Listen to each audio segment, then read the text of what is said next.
علم آدم الأسماء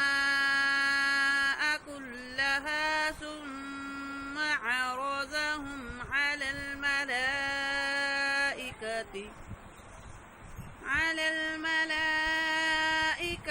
فقال أنبئوني بأسماء هؤلاء إن كنتم صادقين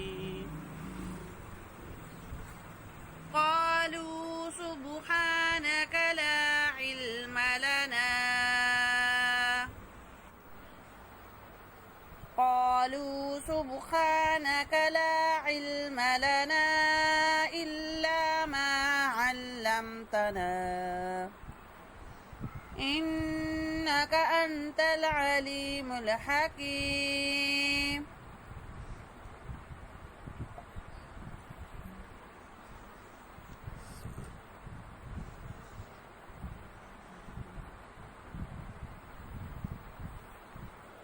قال يا آدم أنبئهم بأسمائهم فلما أنبأهم بأسمائهم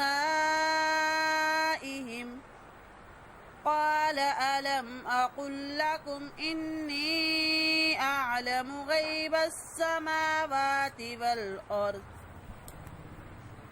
وأعلم ما تبدون وما كنتم تكتمون وإذ قلنا للملائكة اسجدوا لآدم فسجدوا إلا إبليس أبى واستكبر وكان من الكافرين وقلنا يا آدم اسكن أنت وزوجك الجنة وكلا منها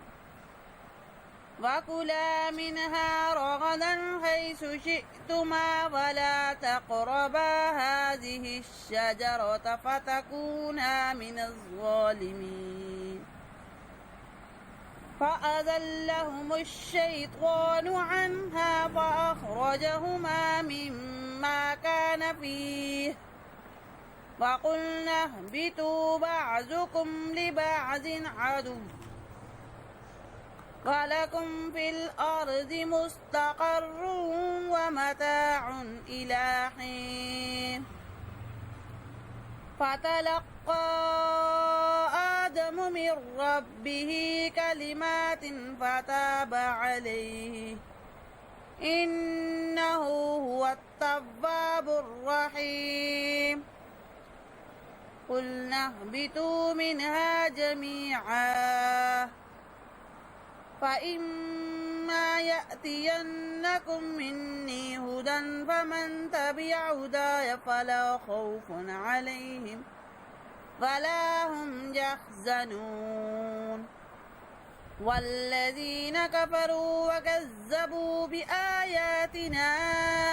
أولئك أصحاب النار هم فيها خالدون